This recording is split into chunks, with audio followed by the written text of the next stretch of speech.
got some things we could talk about. Chop it up, chop it, chop it, chop it, chop it, chop it up, chop it up, chop it. We got some things we could talk about. Come to the show, we about to chop it up. Come to the show, we got some things we could talk about. Come to the show, we about to chop it up. Come to the show, we got some things we could talk about. Chop it up, chop it, chop it, chop it, chop it up, chop it. We got some things we could talk about. Chop it up, chop it, chop it, chop it up, chop it up, chop it. We got some things we could talk about. Good evening, everybody, and welcome to the Chop Shop. As always, we are blessed to be able to come to you on this Thursday, every Thursday at 6 p.m. via Facebook Live and YouTube Live. And tonight we have an amazing guest, a great friend of mine who's been a mentor, father figure, and just a word of wisdom in my life with consistency for over the last 20 plus years. The one and only Dr. Andrey Bundley. But before we get to that, I got to bring on the screen my right hand and my left hand. He's my main man who makes the magic happen behind the scenes on the ones and twos, Technique 1200s, because anything else is uncivilized. What's going on, Dr. Shaka Pitts? Hey, I can't take the doctor today. We got the real doctor today, brother. We got the real one. The real PhD. You know what I mean? This ain't one of them honoraries. You know what I mean? Where you did something nice or gave somebody some money. Red Hook Projects, Brooklyn, New York gave me mine, but that don't count. That don't count. Ain't no online degree tonight. We got the real, but we've been batting 1,000, man. We had Dr. Tyrone Powers on a couple of weeks ago. Really getting some great influences here in the city of Baltimore. So we need you to like, love, and share this broadcast. I need you to get in the comments, and if it's people that you believe should be on the broadcast, I need you to tag them in the comments so that we can get them on here. Man, Lil Nas X. Lil Nas X. You listen. Entertainment is what entertainment has always been. It ain't been about righteousness. It ain't been about education. It ain't been about the people. Don't be fooled, y'all. That industry ain't never been about empowering people, right? This is the part that I don't get. You said, but how is it that you don't understand that every time you share it, even to voice your disgust with it, it gets more attention. You're giving the promo. You getting it. You talking about how you explain it to your kids, how you explain it to your son. Well, then you gonna have to explain it because they're gonna see it on your social media. Why give it the attention that it's looking for, and then want to sit back and trivialize the whole situation? Like, come on, man. Well, I agree, Marv. I said a billion times, even coming from the pro Baltimore artists, and being supportive of our local talent. I've always said, why y'all sharing? Y'all share 50 Tyson. And he get 3 million views, but meanwhile, Lil Tavon around the corner, Lil Tay, he trying to get his music going. He can't get no views, but y'all sharing all the whack stuff. Y'all sharing all the whack stuff, and you giving it love and you giving it light. So I'm with you, Marv. I tell people at battle rap events, if you don't like what you hear, don't say nothing. Silence. Yeah. Silence is the way you show your disapproval. Especially in this particular case, because we know how these algorithms are set up. The more popular posts going to pop up anyway, because it benefits the companies that put these platforms together. Listen, y'all, stop sharing it. Stop sharing it. Even if you got to put your commentary up there on it, because we can't seem to not have something to say, right? You gotta have something to say. If you're going to put your commentary up there, do it without the picture. You know what I'm saying? Like, don't give it the attention that we know it don't deserve. Man, listen, I got one more thing that we got to talk about, man. We got to talk about the reality. These kids are going back to school and they getting COVID, man. It's happening, Marv. It's happening. It's happening. And I don't care. I don't care about how young they are. And, I was listening to one of the shows I listened to on the radio, and they were talking about how the 44,000 person school district, only 41 kids got it, how that was less than 0.01% or whatever the case may be. And I said, man, if you look at it from a numbers perspective, that's one thing, but that's 40-something households that's now people. In danger. That's people, right? It's people. We get caught up in the statistics, like all the people that say that 300 murders is less than 0.5% in the city. but that's still somebody that's affected and impacted by it, Bro, man. if you're Marv, if you or your family member is a point something, you got a problem with it. Right, because that point something got a name when it comes got a down to me. name. You know what I It got a mean? name, man. And we It got a starting to name. see it happen. I'm seeing more and more Facebook posts, more and more things come up down the timeline and all that sort of thing. I seen some parents posting that their kids only went to school 2 times this week, and the rest of the week they would switch to remote learning. Like, man, look, let's continue to keep our people in prayer. Let's continue to keep our school systems, those that's got to make decisions in prayer and all. I ain't here to criticize nobody or what they had to do or what they've chosen to do. But let's continue to keep it all in prayer, man, and pray that the right light, the light of our God, would be able to give guidance to those who are the decision makers, that we would be able to see better or the best decision made for our children, the faculty, everybody that's involved. And, we keep in Louisiana, the people of Louisiana, in prayer. As we've seen devastation again that mirrors the devastation on the anniversary, nonetheless. Katrina. And we've been seeing a lot of that, man. We seem to not got the message doing Freddie Gray. So here come George Floyd. Like, man, listen, we have got to be conscious to the reality that this stuff ain't just happening, man. Talk, Marv. And listen, and the creator not go let you forget what the creator wants you to remember. Don't get it twisted. And if you don't learn the lesson, you're going around that cycle again. And we ain't trying to make God a villain or a tyrant. But the reality, some of the things that I can't get out the Louisiana situation is how we wasn't ready for that. No, that's bananas, Marv. How we wasn't ready for how we didn't have a better setup system plan. And please don't talk to me that less people died this time than that. They still flooded, Marv. Marv, they're still flooded. There's still people still walking through the streets with water over their kneecaps, Marv. We had our Word Quest Wednesday session last night virtually, which is our Bible study. And man, I told the people, I said, listen, I go outside in my car, get in there and drive down the street. If you don't need a boat to go down the street, you ought to be thankful, because when I see things like that, it really reminds me that it could be another way for me. Man, we chopping it up, but we got these church announcements we got to get to. And y'all know we're going to kick it off with the Stop the Beef hotline, which is a We Out Us initiative. It's the one thing that we talk, well, it's two things we talk about every week on this show, because we want people to know that they can call 443-431-3705 or 443-522-7848. There's no police involvement ever. Men who have the reputation and are the credible messengers in Baltimore are able to go and do some intervention and be able to help preserve life. This peace agreement is making its way around the city. We're getting to the people that are the most involved. It's been developed, and the language of it comes from the people who have been most involved in the violence. And we talking on both sides, whether you're a victim or perpetrator. And what we've been blessed to be able to do is to get them to sign this peace agreement. And the essence of it says, if you're going to be in the streets, even if you got to eat in the streets, we're going to try to not kill or die in these streets.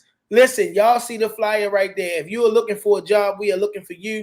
The Mayor's Office of Employment Development, the Youth Opportunity Centers, which are another program of the Mayor's Office of Employment Development. We are looking for you. Listen, we have more employment opportunities than we have people to put in them. And we want to make sure that we're connecting with community leaders. We spent another great afternoon out in the Cherry Hill community with Dr. Aaron Hanna at South Church. We had Amazon on site hiring people. We had another brother who came up. We made one phone call and got him a job. He's a certified forklift operator. Y'all need to get collected. Y'all need to connect with us if you have events that you want us to be able to come to. If you also have a need for employment opportunities, whether you're a community leader, pastor, if you lead in some capacity where you're engaging and encountering people, our schools are back open. We want to come to Donuts with Dads and all that stuff. If you are those people, please be in touch with us.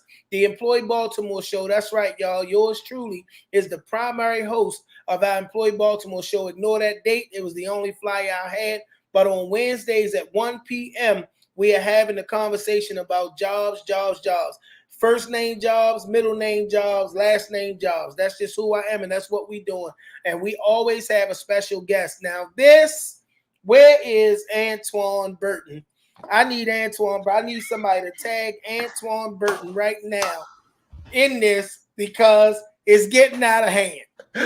Pastor Antoine, I'm calling your name out on the screen, on the live. Rodell, I know you in here. I see you in the comments, Uncle Sunni. One of y'all get to Antoine Burton and tell him that this is what is happening. So let me give y'all some background. We can get right to Dr. Bundley. Thank you, Evangelist DD, for tagging this brother. We had a conversation where he was talking about the Crocs and wearing Crocs not being a man law violation. And somebody said if I could wear them everywhere. Well, they trying to get you there. They trying. Now they done put the Crocs dress shoes on the shelf. I'm letting you know right now, if I see you in these shoes, it's on. The roast session will begin.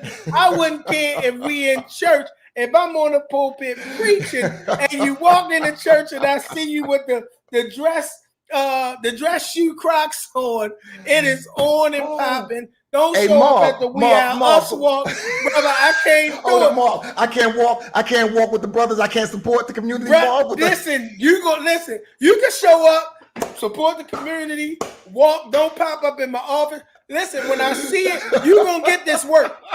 I'm letting you know now. If I did Antoine Burton get on, somebody find Antoine Burton and let Antoine Burton know that his little brother is calling him out because he is a supporter of this nonsense, and they have gone absolutely too far with the Croc loafers. If you don't work in pediatrics or somewhere, man, like if you yeah, they do. Man, listen, hey, Shaka, for the next few weeks, we gonna run a session called "They Doing Too Much," and this is the inaugural. We gonna find something way over the top. They are doing too much with these Crocs, and he got tagged in it. So if he don't see it now, he gonna see it later. Pastor Antoine Burton, you my brother, and I love you, but you supporting this nonsense. These Croc dress shoes. Let's get to what we came to do tonight. Oh man, I needed a good laugh. Hey, when Marv, I saw that, I said, man. The Croc dress, they doing too much. They doing too much, Marv. Hey, listen, this show is special for me, Marv, because I don't even know. This brother has been a part of my life since the 90s as well, Marv. So I didn't even tell you about that. We go all the way back to the Harlem Park days, man. Man, so, listen, you know, I can't begin to tell you every time that I posted the flyer and that this conversation was coming. That's what I continually saw. People who said they were students that he's encountered. This man's legacy in this city is one that's tremendous. I need y'all to like, love, and share this broadcast because in his new role, he is the director of the Mayor's Office of African American Male Engagement here in Baltimore. We know that Baltimore has a problem with crime, and at the head of the table of crime is the murder rate. And this thing is impacted as perpetrators or victims more than any other demographic or dynamic in Baltimore, the African-American male. And he has courageously for the last 2 years, I believe 2, maybe 3 years now, stepped up and taken on the charge to be the one that will coordinate efforts to be able to do something to bring resources, information, options, opportunities, you name it, to the African-American man in Baltimore. I have a special personal testimony with him where he literally 20 years ago caught me on a mission to go do something that probably would have sent me to prison for the rest of my life. And we had a conversation and he said, young brother, I'm not trying to disrespect you. I'm not even trying to be in your business.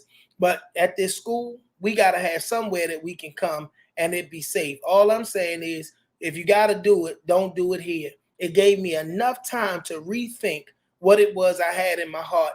And I wound up going and choosing to do something else. I'm talking about the one and the only Dr. Andrey Bundley. Welcome to the show, Doc. Yeah, thank you, Marvin. I hope you can hear me. I came back inside because there was some action noise outside. But yeah, man. And, you know, I just want to lift Shaka for a minute, man. Ever since I met him, his energy. That's what I remember about him, his energy. His energy was always positive, always progressive, always forward-looking in his thinking, in his talk.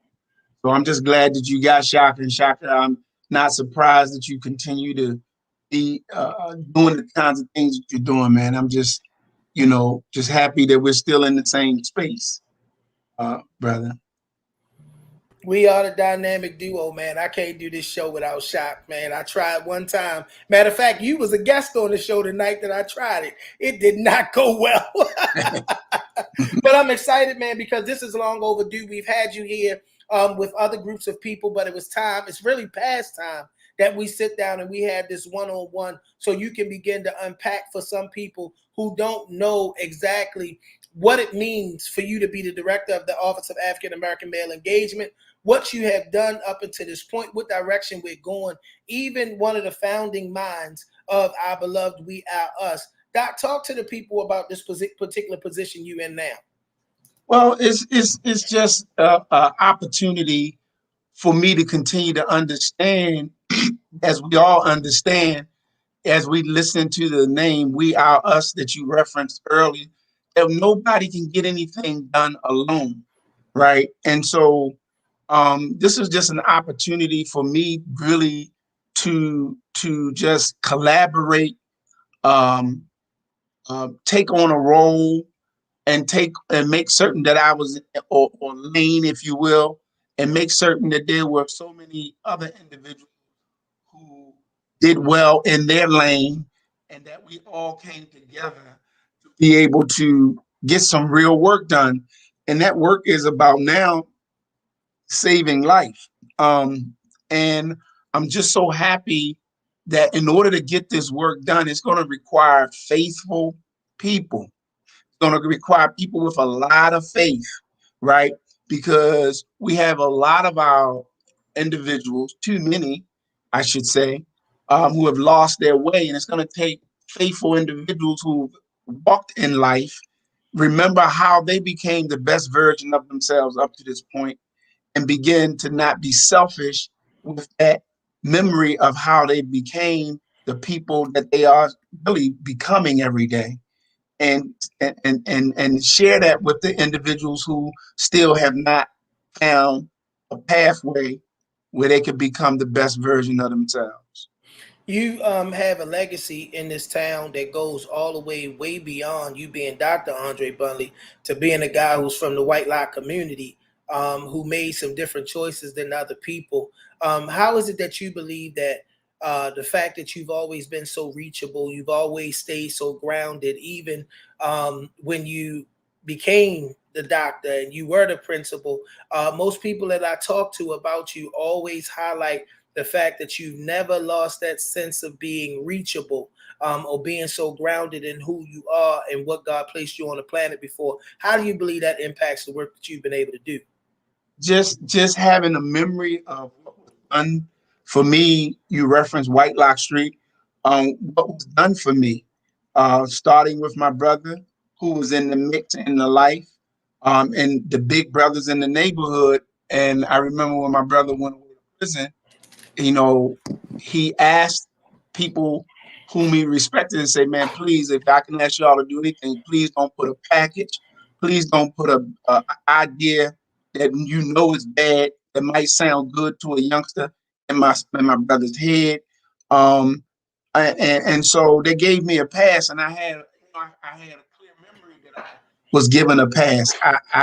I was in planning sessions where the plans were to go do wicked things, but I was just in the session. I was never allowed to go on paper. So, I just have a memory of that. And so because I was given a pass by individuals who cared enough about me, it was very important that because of the memory that I had and knowing how I clearly had become, or how I had basically moved through and to the places that I've been blessed to move to and through, I always want to share, man. We just have to be selfless. And so I just wanted to share. And so I was very intentional about coming back home, doing what they considered to be the hard work, thinking about education. Basically they say, if you want to cut your teeth in this business called education to be really, really good at it, you got to where some real work needs to be done. And consequently, I ended up at Harlem Park, community school? Man, I have a hard time, I guess, from my perspective and, my involvement in the work separating the Office of African American Male Engagement and We Are Us, because you have used your role in the Office of African American Male Engagement to be one of the greatest supporters to the independent work that We Are Us does. So when we talk about it, it's kind of going to sound like they are, one and the same, because in both roles, you do a lot to support bringing resources and things to Black men who are in this city. Let's talk about some of the things that we talk about. 6 degrees of separation. Well, I'm going to give you the thing and then I'm going to let you elaborate on it. 6 degrees of separation. So when we talk about degrees of separation, somewhere I read along the way that there's 6 degrees of separation in the world, that somewhere you can go anywhere in the world and be somewhere in the space of somebody that has been not only in that space, but they've been connected to somebody else that was in another space that you are in anywhere and you don't even know it. And so when you look at Baltimore, you have 6 degrees of separation in the world. I always think, I say, wow, if that's the case, then look at the degrees of separation we have within Baltimore City, which is only 92.2 square miles.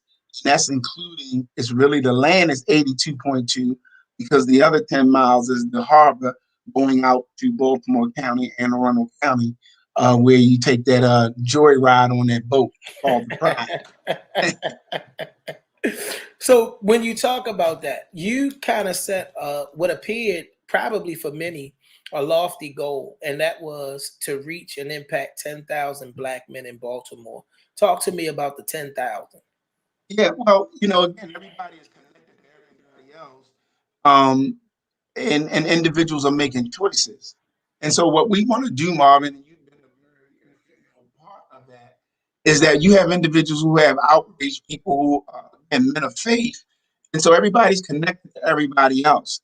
And so we're just saying that as I tried to get the teachers to understand when I was principal, that if you really care about these children and you really understand that they need an education, and then I'm asking you to join the spirit of all of the other adults in the building to ensure that we have a place that even if you don't want your own child here, this school would be a place that you having your own child exist in and become educated in, right? And so, and we were able to get a place where teachers bought into the process and got on board, and then those who didn't want to do it, they showed up like a sore thumb and they left. I didn't have to ask certain people to leave because some people don't want to do this work.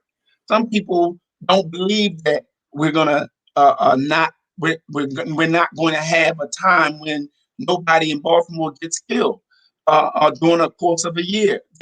Some people just their faith won't allow them to believe that, and so we just want.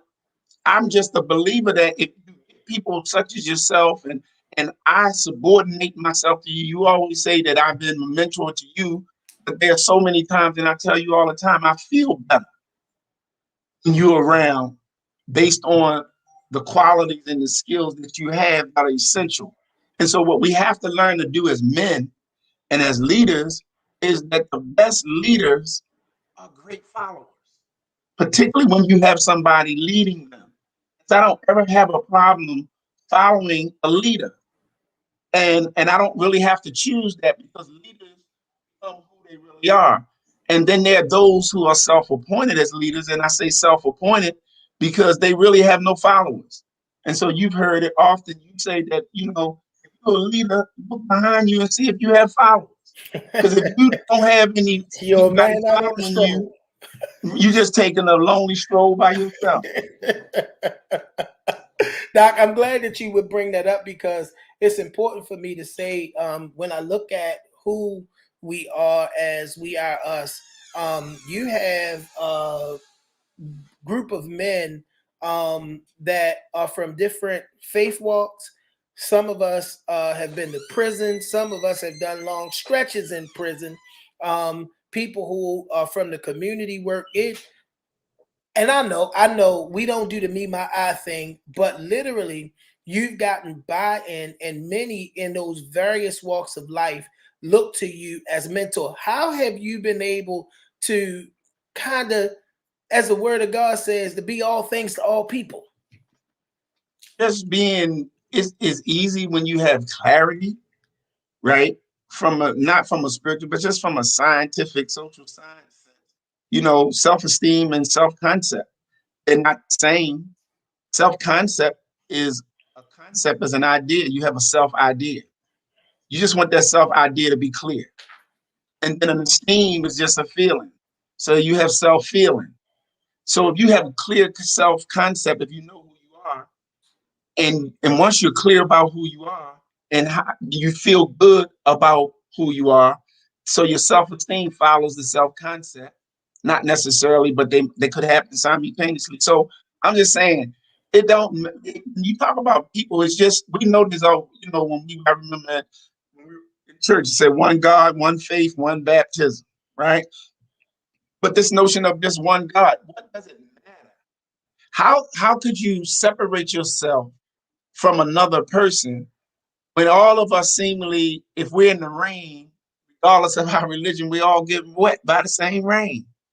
If we're in a community and there's hell breaking out all over the place, everybody catching the same hell.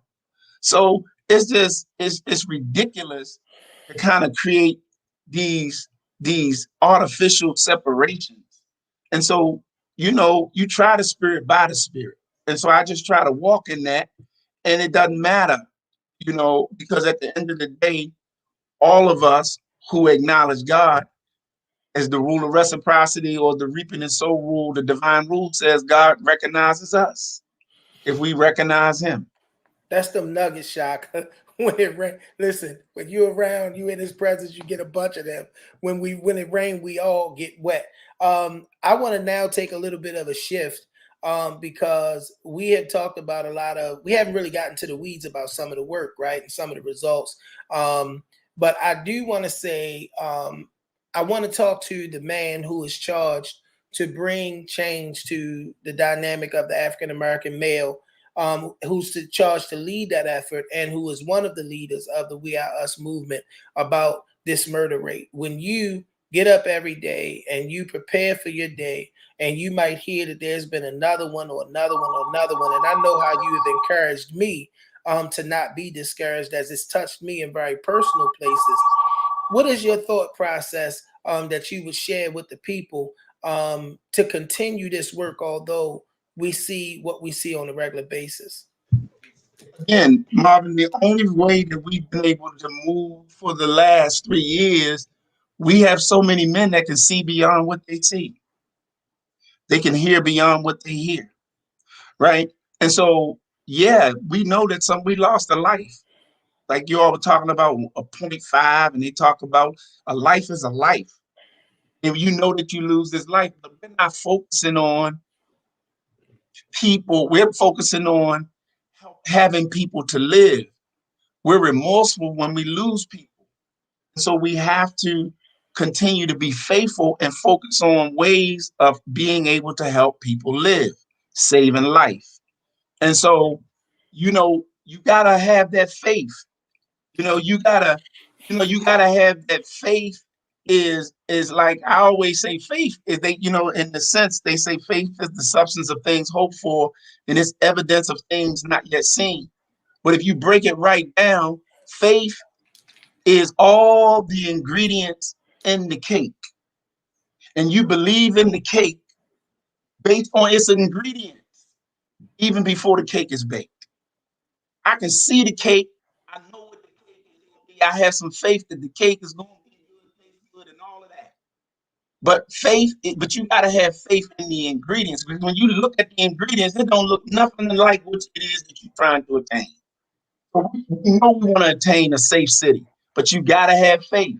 So you got to believe that we're going to save life, like we believe a bunch of flour, eggs, water, salt, and all those ingredients that they say will make up the cake, and believe in those ingredients same way you believe in the fact that we know people are going to live in Baltimore, and we have to believe even in the midst of people dying. And it breaks our heart. We still have to believe based on, what we know belief is. And so men who keep coming out there, like I say, 3 years later, why is it? I haven't been at every walk. I haven't been there all the time, but every time I show back up, we still have a movement. Because when I wasn't there, Marvin, you were there. You were there because you still had faith in it. And so that's what we got to have. We just got to have a bunch of faith. And that's how we sustain our focus. And it breaks our heart that people are dying, but we still have to do this work in the midst of it. Like you said, and all of us have been touched by it somehow in our degrees. People who have died that we know that were close to somebody died who was close to a family member, a cousin, or whatever. All of us have been there since we've been in this movement. And so that's how we do it. We just got to have faith beyond what we see. We got to believe beyond the things that we see every day. This movement is taking the most grassroots approach to be able to do some intervention, to not only walk the streets of Baltimore and the communities that's been greatest effective, but to do it in the non-traditional business hours. Business hours for most folks are from 8 to 5, Monday through Friday. This movement goes out at night to meet people when they are in the spaces where the drama happens. How important is it, or how important was it that when this thing hit the ground, it hit the ground and go in the relevant spaces, but also at the relevant times to be able to reach the people that's being impacted? It's Marvin, unfortunately, but fortunately, that people, you have to do what people are not willing to do, because that seemingly, in many cases, when it's righteous, it's the right thing to do. So if you're really trying to reach people, you got to reach them where they are. We've always said that. People have even said that, and it's become a cliche. You got to meet people where they are. You know what I'm saying? But Yes, it's become Lord. a cliche, right?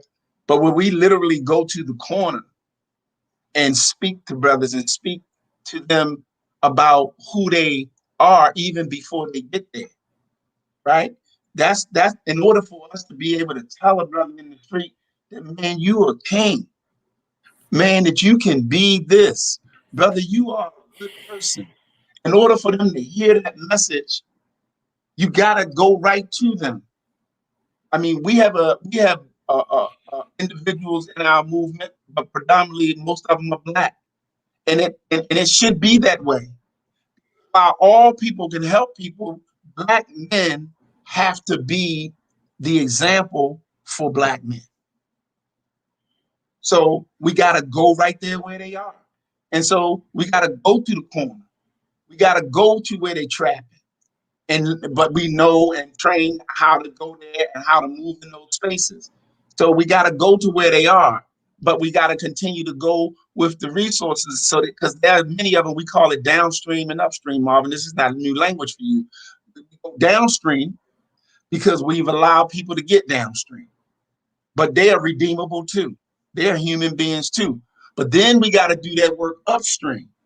That's why I went into education, so that individuals that believe in themselves so they don't have to go downstream. They don't get downstream. And we got to do better work. I shared that with the mayor the other day, that we got to do work. Individuals like ourselves, we got to go into these schools now. We got to go and get those young brothers, because that thing that just happened up in Park Heights, the way it turned out, the young brothers never envisioned that it was going to happen like that. They didn't think about the end result was going to be that it was what it was. But we've seen that over and over and over. So it's just something about us going into the schools and say, I know you plan in this, but what if it turns out like this? And talk to them from a real story. Because the stories repeat themselves. So, we got to go to where people are, Marvin. That's it. There's no question about it. But we got to go with people. And Marvin, you know this, and the other brothers from We Are Us, as Cap said, a lot of brothers have to be trained, because one of the things that I saw, you could tell individuals excited about being with 100 men, and then they come in and all of a sudden pick on a mob mentality. And we saying, "Oh, bro, you gotta chill." All of a sudden, these people getting discouraged. Where this courage coming from? Because you live 100 men, and we have to tell them this is a movement. This ain't a mall. Absolutely. I do want to keep right in that conversation as we talked about the strategy. We hear people use the term grassroots, but I think that sometimes we get into spaces where we say grassroots, but then we over plan or we overcomplicate the strategy. Man, I think one of the things that I want you to talk to us about it that I've loved about this is it's simple. If a man don't have no food, give him some food. If That's a right. man don't have a job, give him a job. That's if right. a man, it's always been about, talk to us about the necessity that the main thing remain the main thing, that it don't become complicated, sophisticated, or over sophisticated, but it's just, this is the simplest thing that I've ever had to do being a part of the We Are Us movement. Yeah, I mean, I learned this as a teacher. Whatever a person is hungry for, some people might say that's what they're distracted by. So if you hungry, you hungry for food, you ain't hungry for English. If you hungry for money, you ain't hungry for math. You hungry for safety for your brother who is out there that hadn't been home in 5 days, you ain't hungry for science. And so what we have to do is know that if what a person is hungry for, and if you know your community, then you try to lessen their hunger, but not give them anything, but give them an opportunity to attain the very thing that they're hungry for. So if it's a job, we got to help them get it, right? But we know, Marvin, that they really need more than the job. They think it's a job because they're hungry for a job, but they also don't realize they're hungry for knowledge. But they don't realize that they're hungry for knowledge until they have to, when they get that job requires some knowledge that they didn't plan on it requiring. And so now we got to go back and give them some knowledge, because without that knowledge, they're going to lose the job. We know about that, Mom, right? So basically, just kind of help people in scripture. So when I was hungry, they fed me. When I was naked, they clothed me. When I was in prison, it visited me. That's one of the scriptures in Matthew. And so, basically it's just keeping it simple. And that's the other thing, Dr. Powers, you talk about my guy, he just said all the time, he used to say, man, listen, I know y'all, we got all this education. I know we got this Malcolm X kind of education. I know we got this Martin Luther King kind of education with all these degrees and all that. He said, but regardless of your education, he said, if all of us would just reach down and do what our grandmothers did, reach down and pick up your common sense, and take that common sense and go do real work, you're going to find yourself doing really good work. So it just makes sense, Marvin, just to meet them where they are and see what they're hungry for, and have some faith that they will do good with something when they had nothing. Just as we ain't always have something. Somebody gave us something, and when the light came on, we started doing good with the things that we have that we once did not have. So I mean, we just gotta keep it simple. That's all. Keep it simple. You on Live with the Chop Shop. We come to you every Thursday at 6 p.m. via Facebook Live and YouTube Live. And we're talking to a very special guest tonight, the very illustrious Dr. Andrey Bundley, whose legacy in the city spans 20, 30 years in education, and now continuing the great work that he's been able to do in schools by impacting lives as the director of the Mayor's Office of African American Male Engagement and as one of the founding leaders of the We Are Us Men's movement. Dr. Bundley, this movement was hit by the pandemic like anybody else, and immediately the shift that we undertook was not one that was rooted in fear, but how do we continue to do the work even in a time of pandemic? And I just recall the wisdom that you brought to the conversation, because some of us were so passionate about still serving that we were like, man, I don't know nobody care about that. the people need us. Murder ain't gonna stop, and this, that, the other. And you brought so much wisdom. Talk to us about the transitions and some of what the planning needed to be for us to be able to continue to transition into a space where the pandemic hit, because literally came to a place where the movement didn't stop. Yeah. Again, picking up our common sense.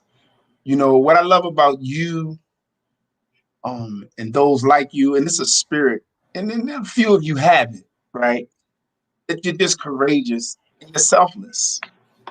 But one of the things you have to do is that when people again get excited about great men doing wonderful things, you also have to share with those great men that we got to use wisdom. And so with COVID-19 and us not really knowing what COVID-19 was beyond its the name, and then we began to see what we concluded were the results of COVID-19, people getting sick, and unfortunately people dying.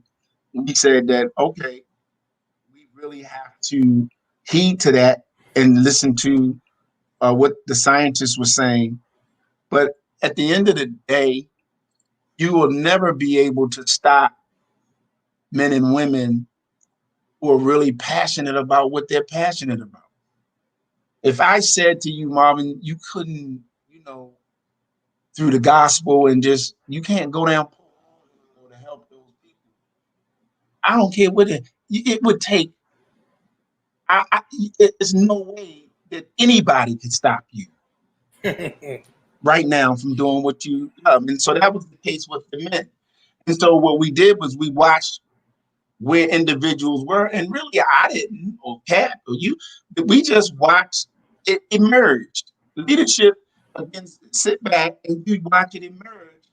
You say, okay, that's where people want to be, and then you just provide some guidance around people's passion. So then we shifted to the food, and people were doing the food, but we were able to do that again so well. And people were bringing us food because of the way that we did it, because we went right into those spaces, and we gave people to go into spaces to get food to individuals that would have not otherwise gotten that food because people didn't have enough courage to go into those spaces, right? Because they would say, bring the food to me, or come this place and get the food. And that place was a place that was convenient and safe and comfortable for me. Camden Yards and all that sort of thing. Right. That's where it started. But we said, no, drop that food off in his hood. Right here. Then no, drop it here. Right here. Well, who gonna be there? We gonna be there. Mm-hmm. And then you see it began to evolve, and then it picked up. And so again, it was a blessing, and we were able to start even doing some things like that. So you were able to get people jobs during the pandemic. You had the mask on, you did all of that, and said, by the way, if this food, and said, hey, mister, I'm looking for a job. We'll go over there and see that guy right there. That's the job. We call him the jobs man. Go see the jobs man. Come on, Mark, go see him. He can get you whatever. And so we were still able to now connect people to food, but we were also to connect people to jobs, and we were able to connect people to shelter and the whole nine. And consequently, these passionate men found themselves being safe best they could in the midst of COVID, but also doing what they love doing. And so sometimes, like as leaders, you just gotta sit back and observe and not try to be that sage on the stage. Right? Just become the guide on the side. One of the things that I've kind of beat the drum for over the last couple of years is that if we're going to be able to do anything effectively, we're going to have to end this inability for multiple generations to work together. I've always said we're going to need intergenerational movements.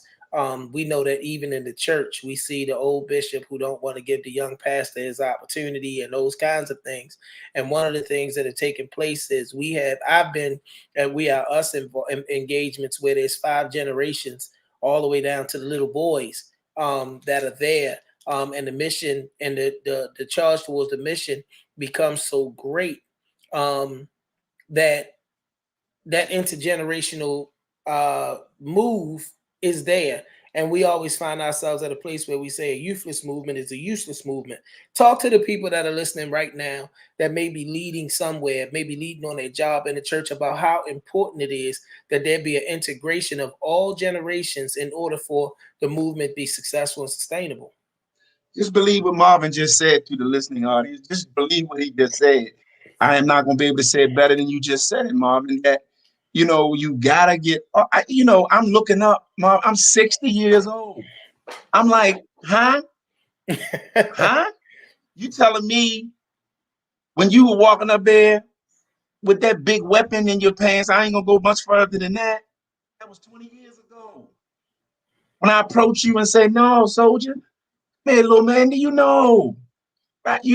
Come on, man, we got everything you said. That was, man, so we gotta do it. So that's why, I'm always trying to fall back. You see, when we out there, I'm falling back, and letting the people who have talent, and you so much sharper than I was.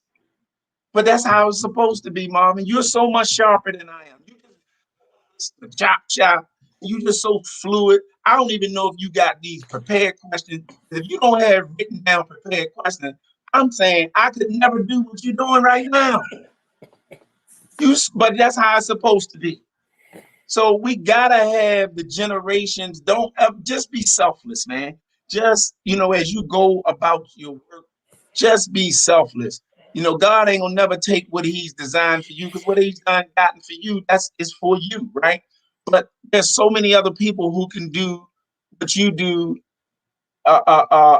in a more refined way than you're doing it. And so I'm just saying, man, the intergenerational stuff said, we gotta integrate the younger people in the process with us. You gotta do it. You just gotta do it. And so, fall back. Like I said, sometimes and to be the person, that other people look out for. I like I said, I feel better when certain of you are around. I feel better. I love falling back. You know what I'm saying? Only thing I got to do is continue to do my push-ups and my sit-ups and to just stay as strong as I can. I don't want y'all carrying me around. But the fact of the matter is, you know what I'm saying? But I wanna follow y'all. I want because I know you all are leading somewhere. Like we were just down in Po Homes, and the thing that you did for that community with those individuals. All of them guys were excited about y'all working together. So it wasn't about you.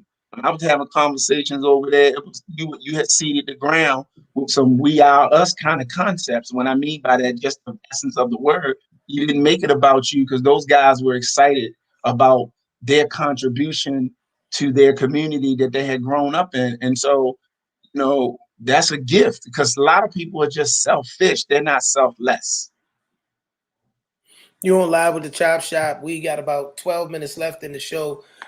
We talking to Dr. Andrey Bundley, who is the director of the Mayor's Office of African American Male Engagement, as well as the one of the founding members of the We Are Us movement. Dr. Bundley, I got to talk to you a little bit about this before we begin to bring this thing home. Our mayor has courageously decided to take an approach that is not what would normally satisfy political pundits and those who we want law enforcement, we want more enforcement, to really look at and begin to move in a direction to where we deal with some of the root causes of the crime that we have in Baltimore, a lot of the social injustices and things of that nature, which literally has put the work that us has been doing and the work that you're charged to do right at the forefront. How big is the lift that you see from your perspective as that person, as that guy, when you think about what the mayor, again, and I say it again, hey, y'all know I don't talk for politicians, but courageously in a city where people want more police to say that we're going to take a different approach. How big a lift is that as it pertains to the things that you're responsible for? It's a doable. It's very, very doable. But one of the first things when I saw the mayor do is there are two plans. Police, when you see crime, people talking about crime, there was one plan. and it was the police plan. There are two plans. He got the police, they have a plan, and then he has a comprehensive violence reduction plan. And it ain't got nothing to do with police. Police got to do the law stuff and enforce the law, whatever. But that doesn't have anything with the comprehensive plan to use violence. And it's all about people and their mind. And this is the thing. Reason that the lift is not going to be that heavy, we just got to get some ambassadors. It is about getting people consumed with the right stuff on their mind, right? Because at any given time, because whatever you're consumed with on your mind, that's who you are.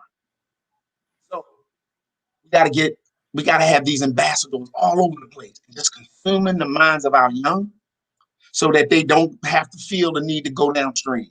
And then we got to go to those who are best. And we got to not just leave them on the corner dangling. Because Marvin, you see it when we out on the corner, we're on Penn and Dolphin, right? Dude, we talking to everybody. But when you pull over, he said, "Can I talk to you before you leave?" And then before you leave, he come over on the side, say, "Can I get your number?" Right? Because he right there with everybody else. So his heart ain't there. He want to do something else. And he would never be able to pull you up and pull you aside and say, "Hey man, can I talk to you before you leave?" if you were never there. So that's why we go down in there. And so what I think we got to do is continue to go down in there. We got to do this upstream and downstream work. And we got to have these ambassadors, and we got to have people with right messages.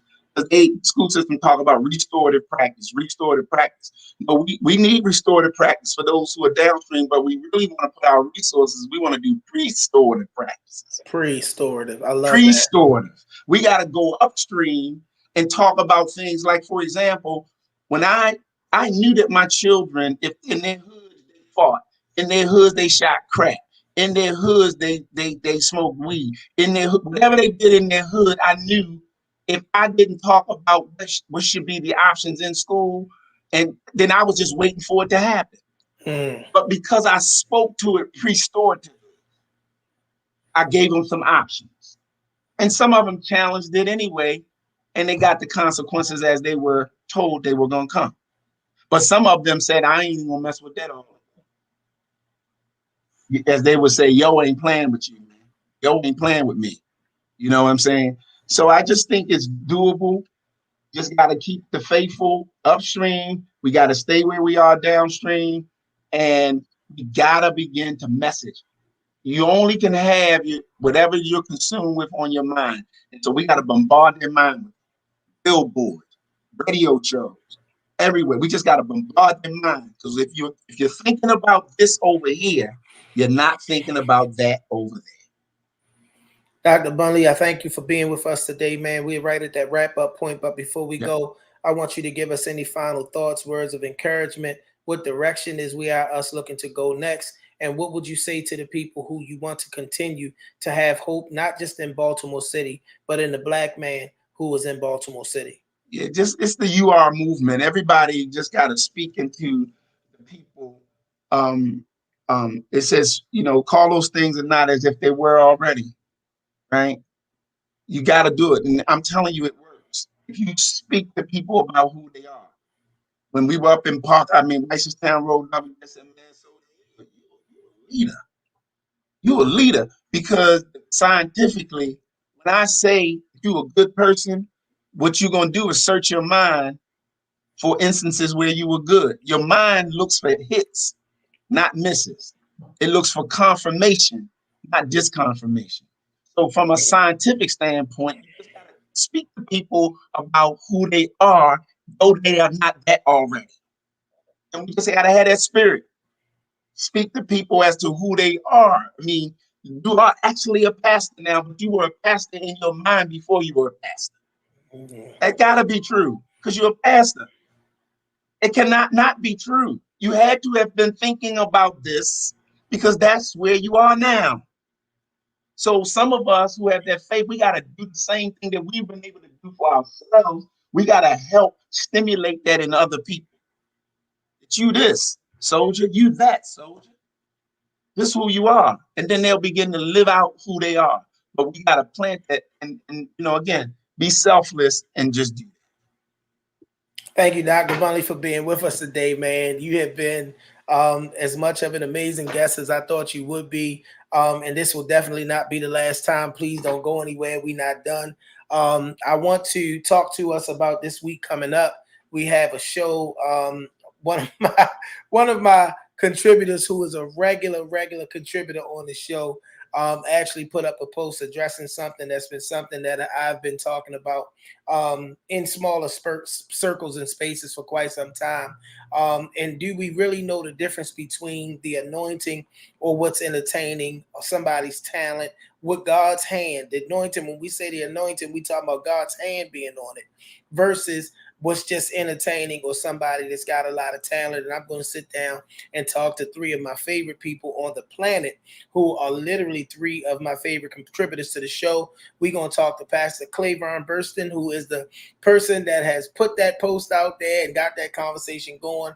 We're going to bring back Pastor Yania Wilkins, who is a great contributor to this show. And we're bringing on my friend and my brother, the bishop himself, the one who will make sure that this is an interesting conversation, Bishop Bryant Martin. This is not a show that you're going to want to miss, because we won't be here for entertainment purposes. We will be here to really unpack this thing, because we've got to make sure that what we're bringing before the people of God is something that's in God, of God, and that's going to impact the God space in their spirit that we need to impact in the church. And people talk about it in their silos, but we're going to come on here live next week and we're going to have the conversation. I got to thank my guest tonight again, Dr. Andrey Bundley, the leadership that you brought to my personal life and the leader that you encouraged me to become and to continue to becoming is something that has great impact. You're one of the people that I'll call when I need some clarity, some direction. You stood by me through some of the toughest and roughest times in my life. And I want you to know personally that I appreciate you. And this is definitely not going to be the last time we sit down and have this conversation, because as I see the work continue to move forward, I think that I've done you a disservice until now, because I've had you on with panels and all that sort of thing. And I think that when the people hear from you as the person who has courageously accepted the charge to be the person that will lead the efforts to redirect Black men in a city where Black men appear to be the greatest perpetrators and greatest victims of crime. You deserve your own spot, your own time. And that's how we're going to do it from now on. I got to thank my producer, the magic man himself, my right hand and my left hand, my main man, Mr. Shaka Pitts on the ones and twos, Technique 1200s, because anything else is uncivilized. Man, thank you again, man. You know how I feel about you and how I feel about this show. Even attempting to do something without you, it's just not going to happen. And lastly, I got to thank our audience, my bro, Andre Brown, my uncle Sunni Rahman, who is one of the newest members of my church, one of my homeboys, Pop Smurf, James Queen, Miss Nadine Page, a woman of God and a great community worker and activist herself, Dr. Rodell Hall. We just had so many people lighted up in here. My mom on here, Miss Ella Johnson, just lighted up. My man China Mike with us. Just lit it up in the comments tonight, man. We always say, if a tree falls in the woods and nobody's around to hear it, does it make a sound? Of course it does. It just was nobody there to hear it. But tonight, you guys showed up. Even Evangelist Didi showed up tonight to make sure that you heard this all very important conversation. Continue to like, love, and share this broadcast. And as I always say week after week, love Baltimore. Love Baltimore. I was having a conversation with somebody today, and they asked me why, with how God has blessed me and the resources that I've acquired in my personal life, do I still live in Baltimore? Because I love Baltimore, and I need people here to see what's possible when they look at me. Then I need you to trust God. The word of God says, trust in the Lord with all your heart and lean not to your own understanding. In all your ways acknowledge him and let him direct your path. If we are going to get anywhere, it's going to be because we are plugged into our source and allowing God to lead the way. Lastly, don't sit on the sidelines or do nothing and complain about what's happening in your own neighborhood. You may not be somewhere that's going to go somewhere outside of your 4-block radius and bring change, but that kid that's down the street who don't have a dad in his life that would be grateful if you take him to the basketball court when you take your kid, would be so excited and happy, and that parent would be happy. What am I saying?